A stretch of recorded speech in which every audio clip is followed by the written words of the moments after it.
தூதர் ஸல்லல்லாஹு அலைஹி வஸல்லம் அவர்களிடத்திலே ஒரு மனிதர் வருகிறார். அல்லாஹ்வுடைய தூதரே, நான் ஒரு பெண்ணை தவறுதலாக முத்தமிட்டு விட்டேன், எனக்கு தண்டனையை கொடுங்கள், அதற்குரிய தீர்வை கொடுங்கள் என்று அல்லாஹ்வுடைய தூதரிடத்திலே வருகிறார். ரசூலுல்லாஹ் ஸல்லல்லாஹு அலைஹி வஸல்லம் அவர்களுக்கு எந்த பதிலையும் அளிக்கவில்லை. தொழுகையின் நேரம் வருகிறது. அவர் தொழுகையில் கலந்து கொள்கிறார். அல்லாஹ்வுடைய தூதரிடத்திலே தொழுகை முடிந்ததற்கு பிறகு வருகிறார். அல்லாஹ்வுடைய தூதர் ஸல்லல்லாஹு அலைஹி வஸல்லம் சொன்னார்கள், தோழரே, அல்லாஹ் குர்ஆனுடைய வசனத்தை இறக்கினான் தொழுகையை குறித்து.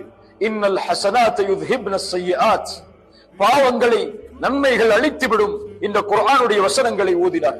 அல்லாஹ்வுடைய தூதர் ஸல்லல்லாஹு அலைஹி வஸல்லம் அவருக்கு அல்லாஹ்வுடைய தூதரிடத்திலே அவர் கேட்டார், அல்லாஹ்வுடைய தூதரே, இது எனக்கு மட்டும் உரித்தானதா என்று.